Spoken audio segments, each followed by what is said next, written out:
বন্ধুরা, আমি সজনে ফুলের বড়া বানাবো। এই ফুলটাকে বেছে নিচ্ছি। সজনের ফুলগুলো ভালো করে বেছে ধুয়ে নিয়েছি। এখানে নিয়েছি আদা বাটা, আর নিচ্ছি লবণ, আর দিচ্ছি হলুদ, আর একটু খাবার সোডা, চালের গুঁড়ো, আর একটু ওই কর্নফ্লাওয়ার দিলাম।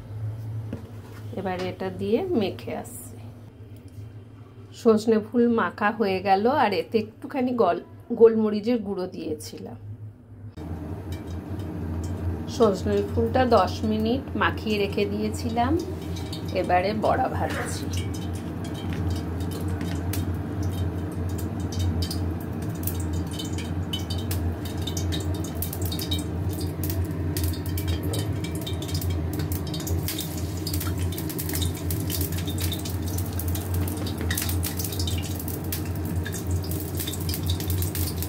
সজনে ফুলের বড়া, আর এই সময় খেতে হয়, এটা খুব উপকার।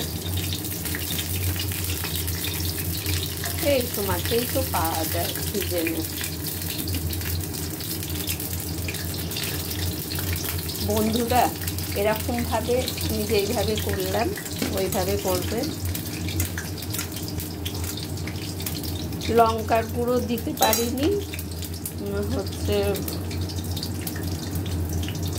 খেতে পারে না, তো ওই জন্য অল্প একটুখানি গোলমরিচের গুঁড়ো দিয়েছি। গোলমরিচের ঝালটা ভালোই লাগে।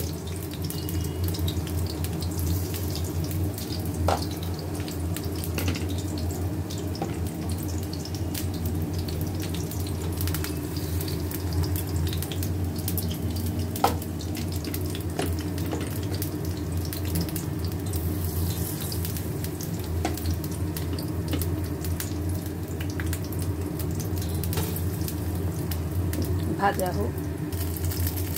বন্ধুকে এটা খুব কম আঁচে করতে হয়, মানে কম আঁচে করলে ভেতরটা মুচমুচে হবে।